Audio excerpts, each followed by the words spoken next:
पुराने समय की बात है। एक गरीब आदमी अपने राज्य में राह चलते हुए एक कपड़े की पोटली पाता है।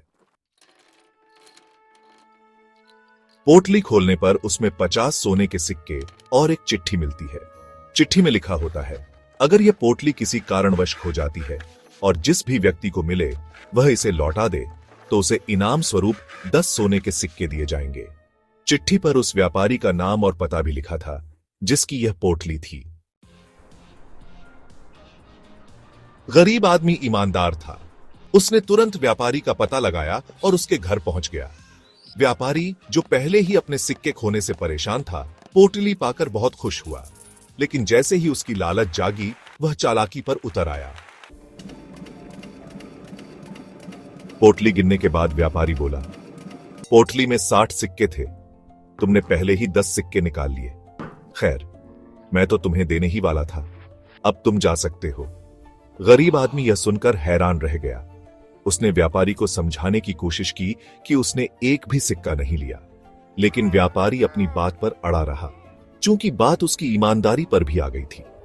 मामला बढ़ते बढ़ते राजा तक पहुंच गया। राजा ने दोनों की बात सुनी।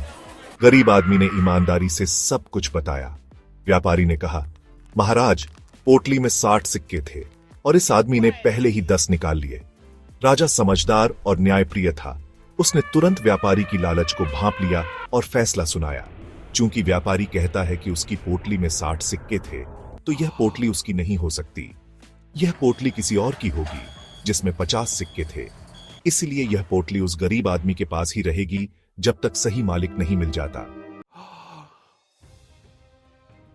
यह सुनकर व्यापारी हक्का बक्का रह गया। उसने राजा से कहा, तो मेरे सिक्कों का क्या होगा? राजा ने मुस्कुराते हुए कहा, जब कोई ईमानदार व्यक्ति तुम्हारी 60 सिक्कों वाली पोटली पा जाएगा तो वह तुम्हें लौटा देगा।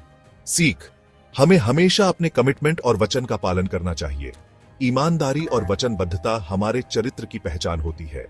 जो लोग अपने वादों से मुकरते हैं, वे समाज में अपना सम्मान खो देते हैं।